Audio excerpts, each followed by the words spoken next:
dərya. Bir dəfə bir yerdə sual elədilər. Dedilər ki, Allahı dəryadan kim çıxartdı? Bir məclis idi. Bir ruhani də əyləşmişdi. Ruhani acıqlandı o sual verənə. Dedi ki, ay bala, əstəğfirullah de, Allah dəryaya düşmüşdü ki, onu dəryadan çıxardalar. Bizim tələbə yoldaşlarımızdan biri də əyləşmişdi. Dözə bilmədi.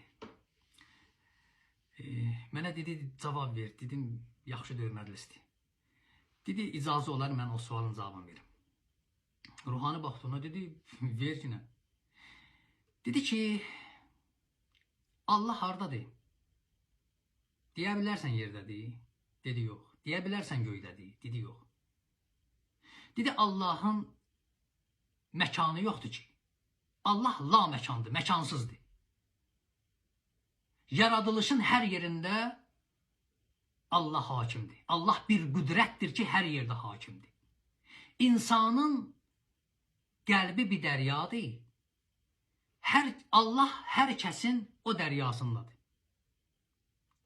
O zaman ki, insan Allahın buyurduğu qanunlarla yaşayır, paç yaşayır, təmiz yaşayır, təqvalı yaşayır, Allah qalır onun dəryasında. O zaman ki, insan hərama düşür, hərama gedir, həram qazanır, həram xərcləyir, həram yaşayır, Allah da onun dəryasından çıxar. Kim çıxardır? Ey könül, dünya nə lazımdır əgər canı olmasa?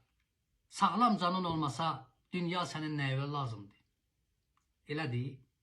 Əgər insanın bir gün canından ağrı tutsa, ki canın ağrıyır, dünya malın tökələr gözün qabağında, gözün qabağında tük incəliyi qədər olmayacaq. Nəyə görə? Canın hayındasan, canın ağrıyır.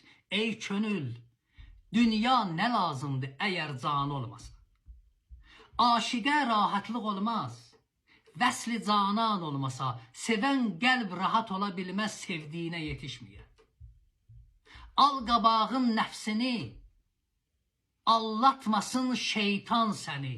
Nəfsin qabağını al. Heç kim aldanmaz əgər nəfs ilə şeytan olmasa. İnsanın nəfsin ki, şeytan aldı əlinə, onları biri-birindən ayırmaq çox çətin olacaq. Ona görə gərək qəlbini Allahın eşqi ilə o qədər doldurasan ki,